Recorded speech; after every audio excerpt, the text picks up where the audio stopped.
Some people don't fear failure. They fear happiness. Not because they don't want it, but because somewhere deep inside, they learn that happiness never lasts. They learn that joy feels dangerous, but whenever life feels good, something bad must be waiting right behind it. If that sounds familiar, you're not broken. You're conditioned. And today, you'll finally understand why. There is a quiet type of fear that doesn't scream. It whispers. It doesn't say, "Don't try." It says, "Don't get too excited. Don't feel too close. Don't enjoy this too much. Don't believe this will last."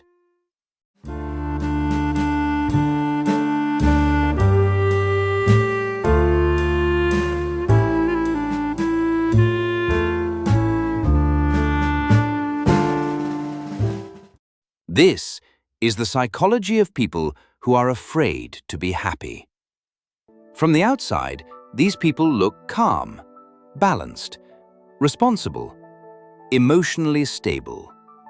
But inside, there is a constant tension, a quiet waiting, a subconscious expectation that something will go wrong. They don't fully relax into joy. They monitor it. They hold it at arm's length. They mentally prepare for its end before it even fully begins. And because of that, happiness never feels safe.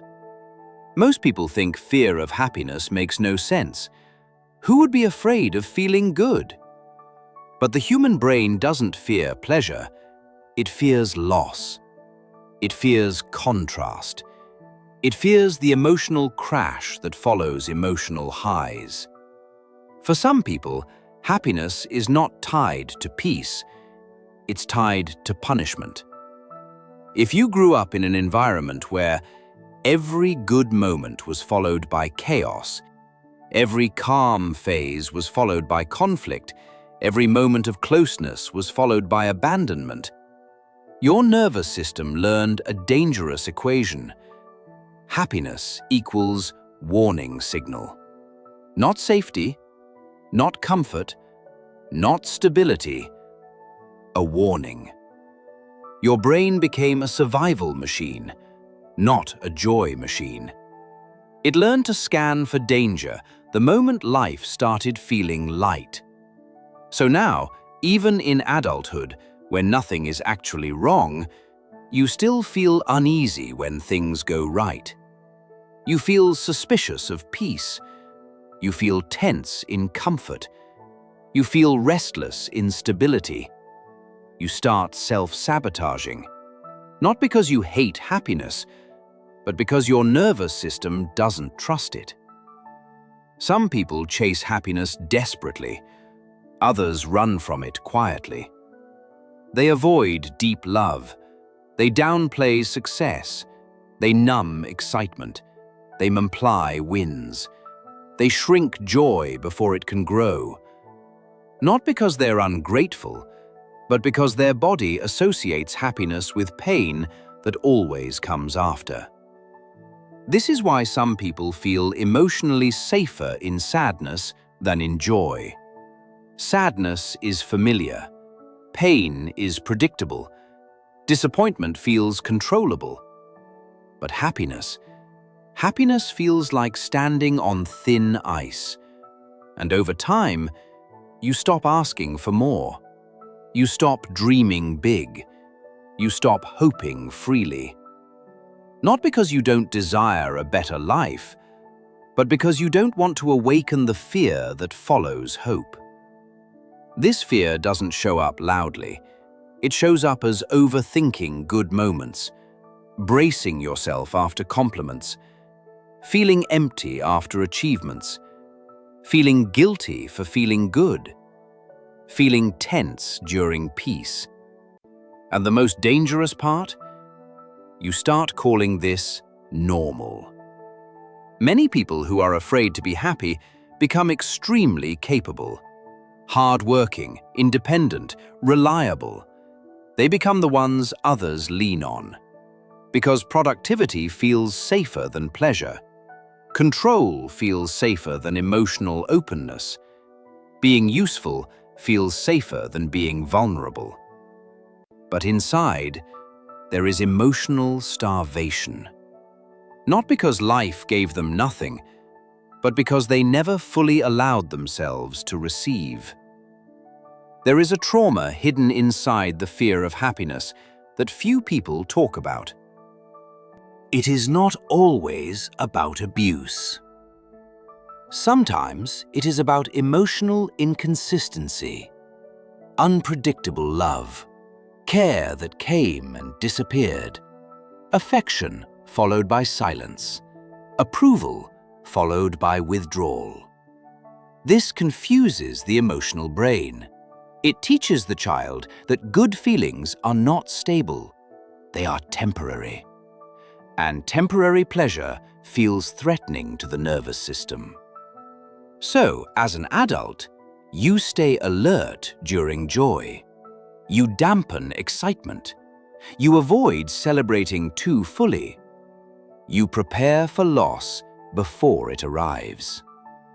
And without realizing it, you become the one who prevents your own happiness from staying. This is one of the quietest forms of self-sabotage. Not dramatic, not obvious, just subtle emotional withdrawal from joy itself. Some people don't ruin relationships by anger, they ruin them by not fully entering them. They don't fail because of recklessness, they fail because they never allow themselves to feel safe inside success. Fear of happiness often disguises itself as, "I'm just realistic. I don't get my hopes up. I don't trust good things. I stay emotionally neutral. I don't like getting attached." But underneath all of those is fear. Not of pain, but of the emotional drop that follows happiness. And here's the painful truth. If your nervous system does not feel safe in happiness, you will unconsciously choose familiarity over fulfillment, even if familiarity hurts. In the next part, you will understand why joy triggers anxiety, why peace can feel boring or even dangerous, and how your nervous system learned to associate safety with emotional distance. For now, just sit with this truth. If you are afraid to be happy, you didn't choose that fear. It was learned. And anything learned can be unlearned. There is a moment when people who fear happiness begin to realize something feels wrong. They finally achieve what they once prayed for, and instead of feeling joy, they feel tension. They feel restless. They feel like something bad is about to happen. This is one of the most confusing emotional experiences a human being can go through. Wanting happiness and being afraid of it at the same time. The brain was not designed to chase happiness. It was designed to avoid danger. And when happiness once became associated with emotional harm, the brain doesn't see it as a reward anymore. It sees it as a risk. This is why some people feel anxious when they fall in love. Instead of feeling safe, they feel exposed. They don't think, "I finally found someone." They think, "How will I survive when this ends?" Their mind jumps to loss before the relationship even has a chance to grow.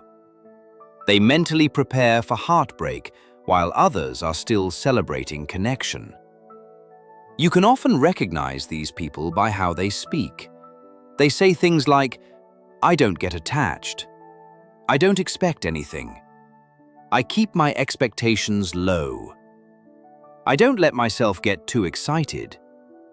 I don't trust good things for long. These are not personality traits. These are survival strategies.